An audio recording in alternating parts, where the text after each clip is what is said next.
কিন্তু আমরা প্রতিদিন ঘর থেকে বের হই, রাতে জীবিত ঘরে ফিরবো কিনা এর নিশ্চয়তা আমাদের নাই। কখন গাড়ি মেরে দেয়, বিমান এসে মেরে দেয়, কখন আমাদেরকে ইট মেরে পাথর মেরে হত্যা করা হয় তার নিশ্চয়তা নেই।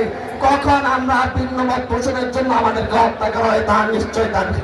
রানা প্লাজায় গার্মেন্টস শ্রমিকরা নিরাপদ ছিল না, আইন অমান্য করে রানা প্লাজা তৈরি করা হয়েছে।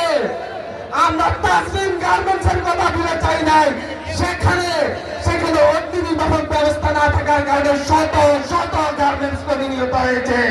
বাংলাদেশের রাস্তায় প্রতিদিন শত জন নিহত হয় অ্যাক্সিডেন্ট করে।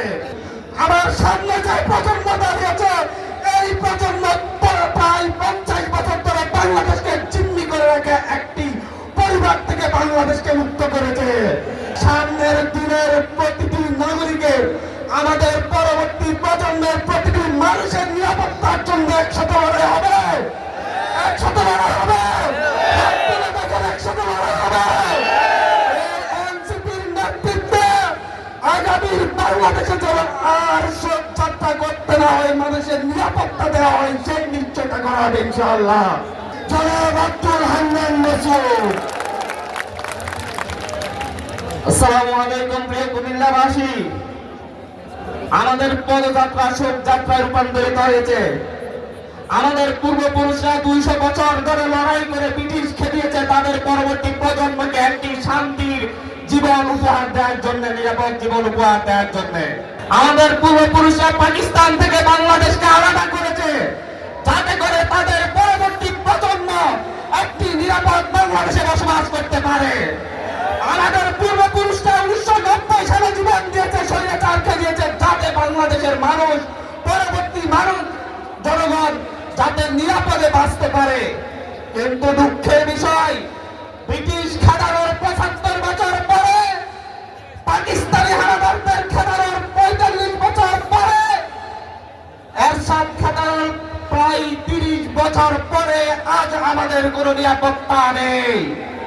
রাস্তায় নিরাপত্তা নেই, মেয়াদোত্তীর্ণ খালি আমাদেরকে চাপা দিয়ে চলে যায়। আমাদের হসপিটালে নিরাপত্তা নেই, আমরা ভালো চিকিৎসা পাই না। শ্রেণীকক্ষে নিরাপত্তা নেই, বিমান এসে আমাদের ছাত্রছাত্রী ভাই বন্ধুকে হত্যা করে চলে যায়। নিরাপত্তা ঘরে নেই, সেখান থেকে ধরে নিয়ে গিয়ে গুম করে ফেলা হয়। আমাদের ব্যবসায়ীরা নিরাপদ নেই, তাদেরকে ছাড়া দিলে রাস্তায় পিটিয়ে হত্যা করা হয়। আমরা এই নিরাপত্তার জন্য, নিরাপদ বাংলাদেশের জন্য আমরা বারবার লড়াই করছি, জীবন দিচ্ছি, কিন্তু আমাদের দেশের মানুষের ভাগ্যের কোনো পরিবর্তন করছে না। খেদালে আরেক চাঁদাবাজ এসে হাজির হয়। আমরা যখন কথা বলি, আমরা যখন যেই বিমান আমাদের দেশকে নিরাপত্তা দেওয়ার কথা, সেই মেয়াদোত্তীর্ণ বিমান আমাদের জনগণকে হত্যা করে। আমাদের ডাক্তাররা আমাদেরকে নিরাপত্তা দেওয়ার কথা, কিন্তু মেয়াদোত্তীর্ণ ওষুধ ভ্যাকসিন গুলো হত্যা করে। পুরো দেশটাই দুর্নীতিতে ভরে গিয়েছে। তারপর যত